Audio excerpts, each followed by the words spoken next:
Hello and welcome to this Astranti strategic analysis video taking a look at the November 2022 and the February 2023 strategic case study exam looking at heating product producing organization Hottayr.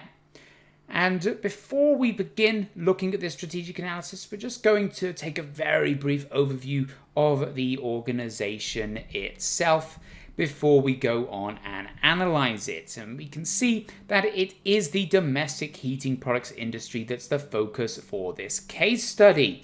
Now, that's going to be something that's probably not too familiar for many of you.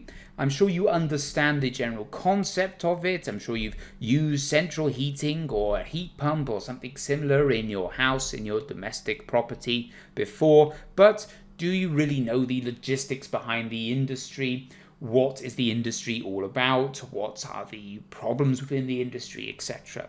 So it's quite an interesting business for us to examine, and our focus for this examination is the company Hottayr. Now, this is a publicly traded organization based in the developed country of Norland. So let's take a look at the organization, and how this strategic analysis video is going to work is we're going to use the rational model. We're going to take a look at where the organization wants to be. That's ultimately the future, where it wants to be, where it's heading. We'll then look at where it currently is.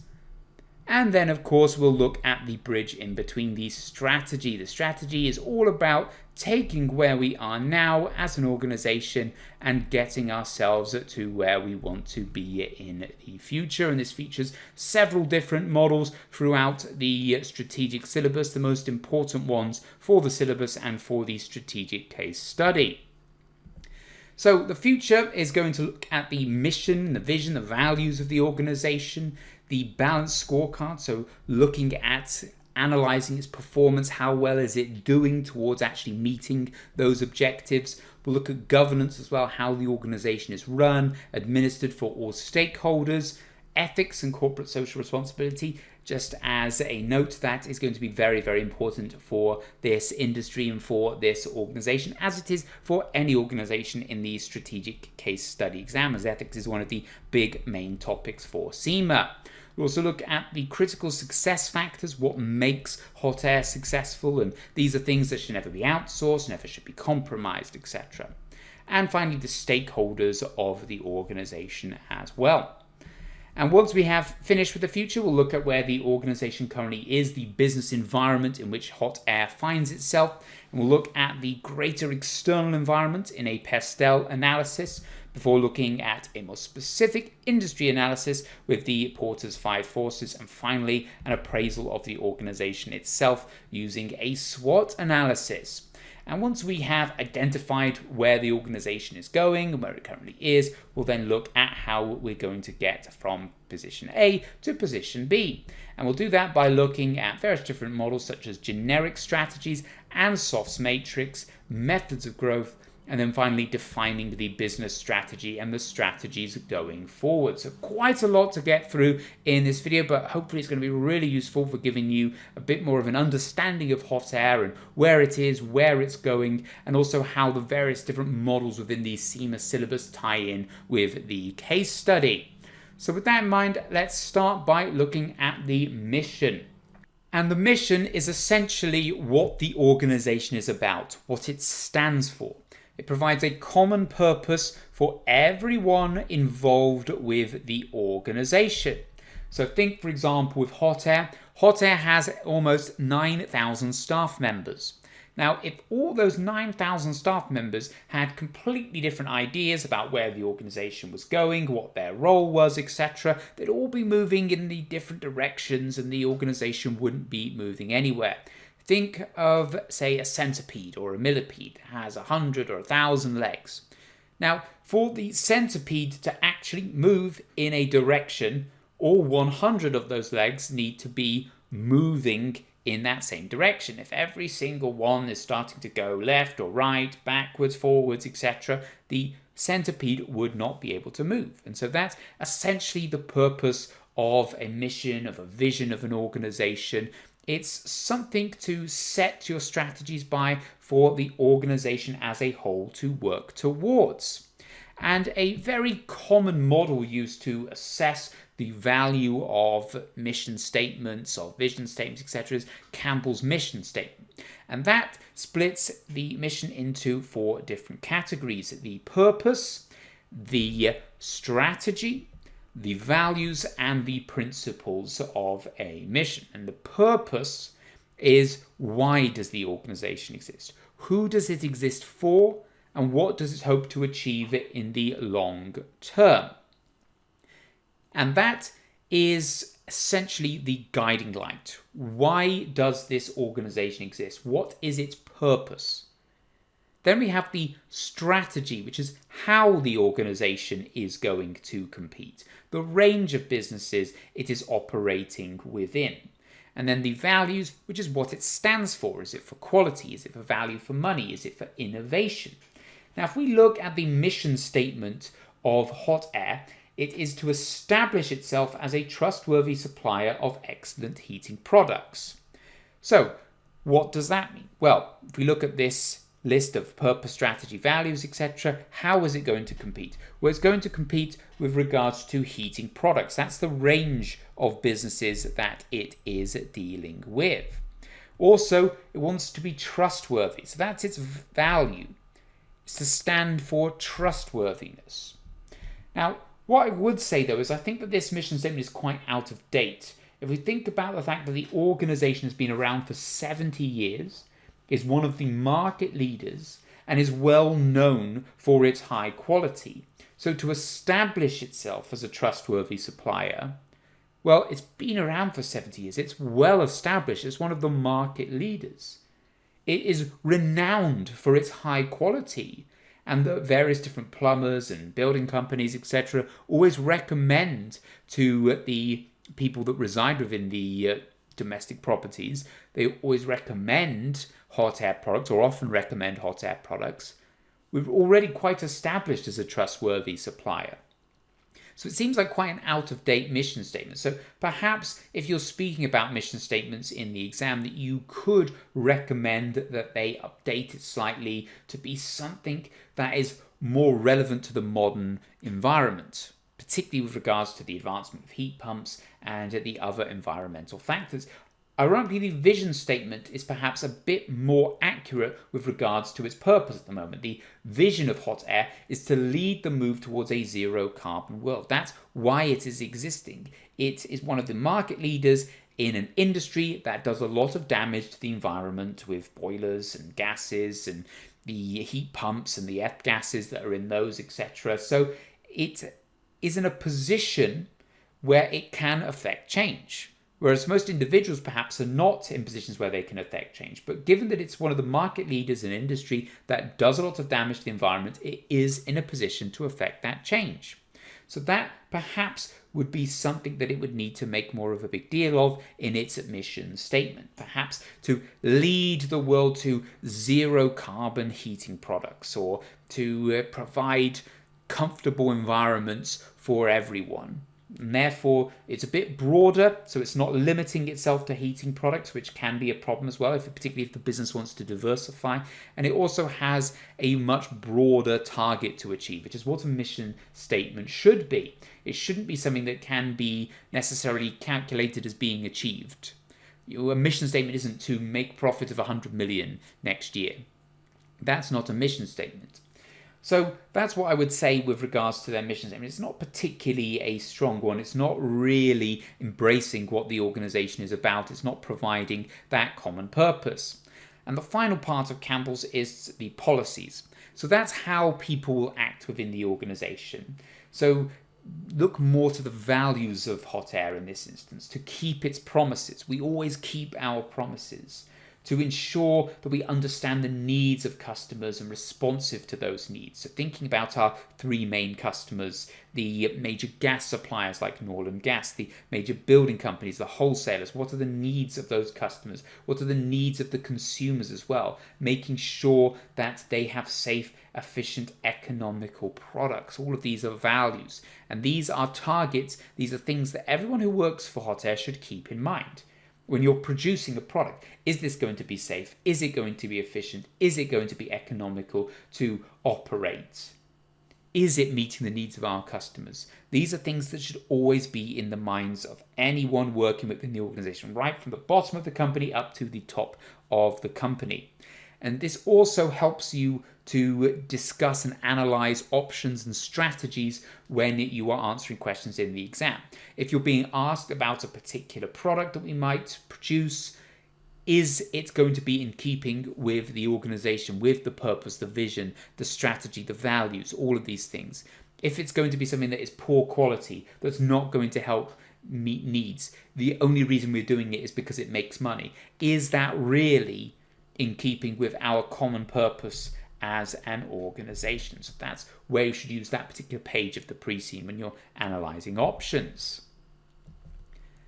And once you have your targets, once you have this idea of wanting to establish yourself as a trustworthy supplier or to move towards a zero carbon world, how do you actually check that you are in the process of meeting those objectives?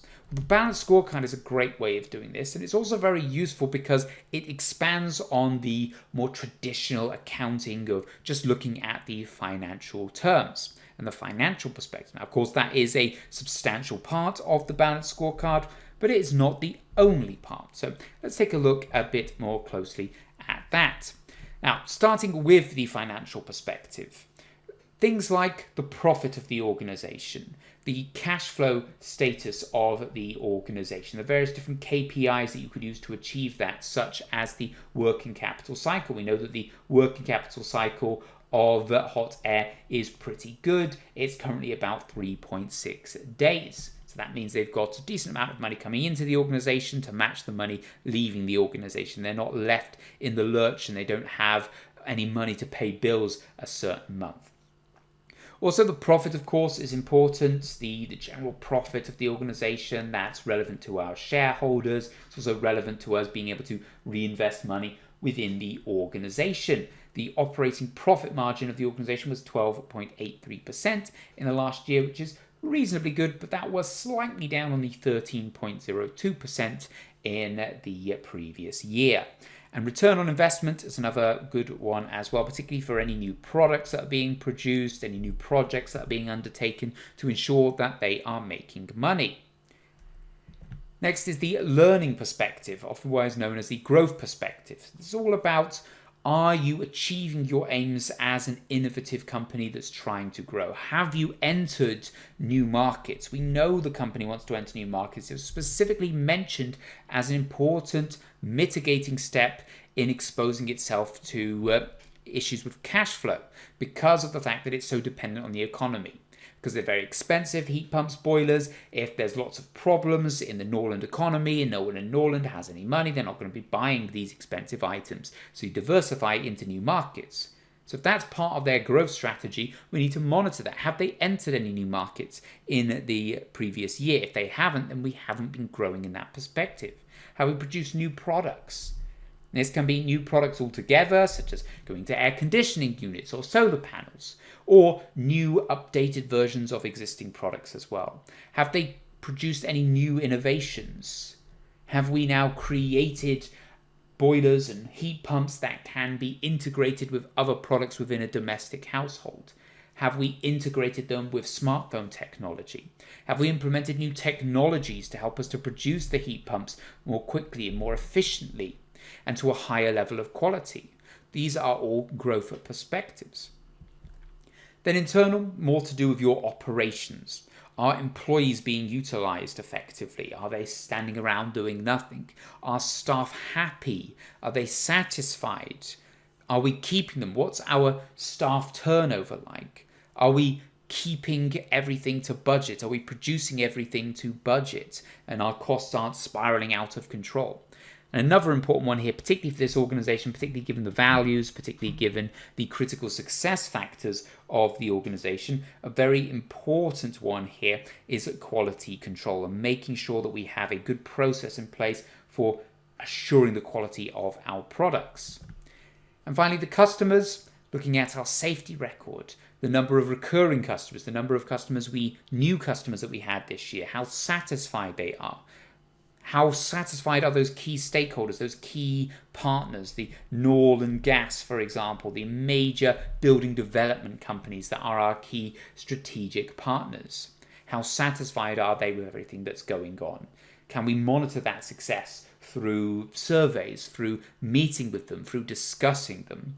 And some of the other ones, such as number of customers and recurring customers, that can be quantified in numbers as well. But these are all very important things to look out for. They're very important targets to set ourselves for advancement in the next year. Now on to governance, and governance is all about how the organization is best run for all stakeholders. Now, good governance includes, and these are the things from the UK Code of Governance, ensuring that there is a separate chairperson and CEO, that there are independent non-executive directors to provide checks and balances for the other directors, for the executive directors, that they have the audit, nomination, and remuneration committees responsible for the auditing of all the operations of the organization, nomination, ensuring the right people are appointed to the board, and that they are given fair compensation. They're not underpaid, but they're not overpaid as well, as this needs to be disclosed to the public and to other members within the organization. And also that they have the sufficient information to make good decisions, that all directors are involved in decision making, and that they meet with the institutional shareholders and all shareholders at the annual general meeting. So, what does this mean for Hottayr? Is there any governance that we can apply in this situation? Well, I've summarized a few of the key governance points here, of course that being an important P3 topic. There is the potential for the agency problem here, that being where the shareholders are the owners of the organization but don't actually get involved in the running of it. They leave it to the directors to run it. Now, of course, the directors may be self-interested. They might do things to benefit themselves rather than to benefit the organization as a whole, and that, of course, will affect the shareholders. A classic example of this is where the directors have been given substantial bonus targets for hitting certain profit targets. Now, profit can be generated in the short term. You can increase your profit in the short term by perhaps offering big discounts, by cutting corners, etc. Now, that can increase profit in the short term, and they will meet their targets. Well done. They met the target that they were set. But is that going to have a long-term knock-on effect to the reputation of the organization, to the sustainability of the organization? The owners care, the directors don't. Met their bonus targets, got their bonuses, moved on. So it's very important that we have governance here to make sure that the directors are not allowed to make decisions based on self-interest, and they are regarding all of the different stakeholders of the organization. Also, there's no mention that is a direct requirement in Norland. So even though Hottayr does actually meet quite a few of the governance requirements, actually it may not really need to. But regardless of whether they need to or not, it's always good practice to apply governance, because ultimately it's about running the organization in the best way for all stakeholders. Now, they do have, one thing that they do have is a very balanced number of non-executive directors and chairpersons versus the executive director. They technically could bring in one more person because they've got 4 NEDs versus 5 EDs, but they have a reasonable balance here. They could also look to bring in slightly more wider experience to the board. It's always best to have non-executive directors from lots of different backgrounds. We've got ones from government backgrounds, ones from engineering backgrounds here, but perhaps you could have people from very different backgrounds, maybe from technology backgrounds, maybe from retail backgrounds, just to give a bit of additional wider experience to the board. Also, there was no mention of how things are audited or any relationship with the external auditor. Now, often in the strategic case study that is specifically mentioned, there's an internal audit charter that is given. So it would be useful to know more about how things are audited, what the relationship with the external auditor is like. If they don't have that internal audit charter, that's perhaps a weakness from a governance standpoint and an organizational standpoint. They do have all the committees, though, including the risk committee, so that is very good.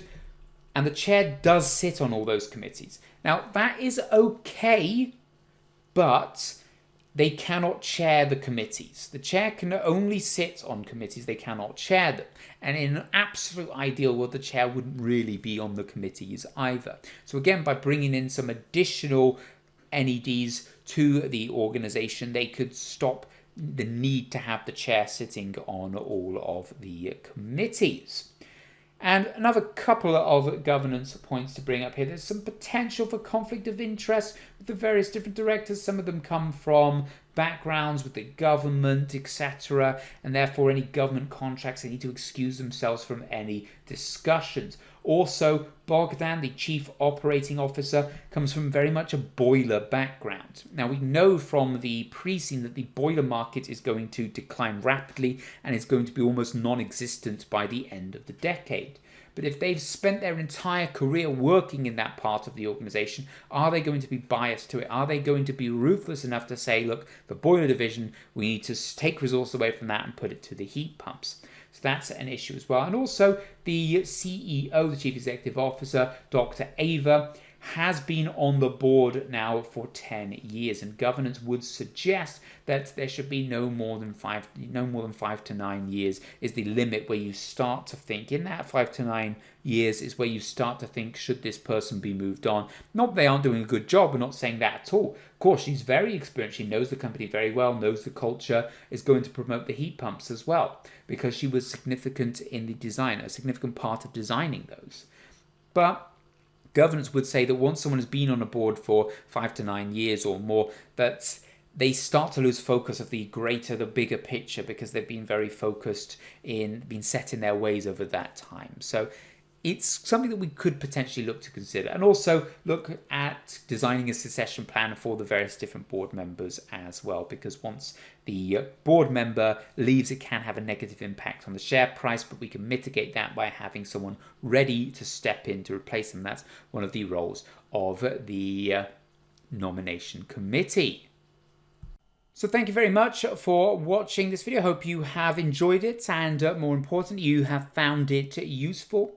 I'd like to just take a moment to tell you about some of the various different case study products that we produce here at Astranti, and how they will help you to pass, minimize your study time, and represent good value for money.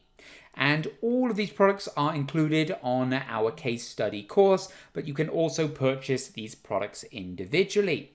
And we have a range of different products, starting with our exam technique series. In this series of videos, and indeed a study text, we look through the approach to the case study exam, how best to approach it, how to plan your answers effectively, how to turn those plans into answers that are going to secure you the passing mark. We also have a video series looking at the theory revision, taking the key topics from the E3, P3 and F3 syllabus, looking at what those mean for the strategic case study as well, and also just giving you the chance to refresh your knowledge, particularly if it had been a while since you had looked at your strategic objective test papers. We then have the pre-scene analysis, detailing look at the pre-scene, looking through the pre-scene itself, but also looking at the strategic analysis, how the different models within the strategic syllabus apply to the pre-scene, and our top 10 most likely unseen issues. We also have an industry analysis document, which looks at the industry, details the industry, details the history of the industry, some of the key issues facing the industry, and major companies within that industry in the real world. It also has a series of important industry examples that you can use in your answers.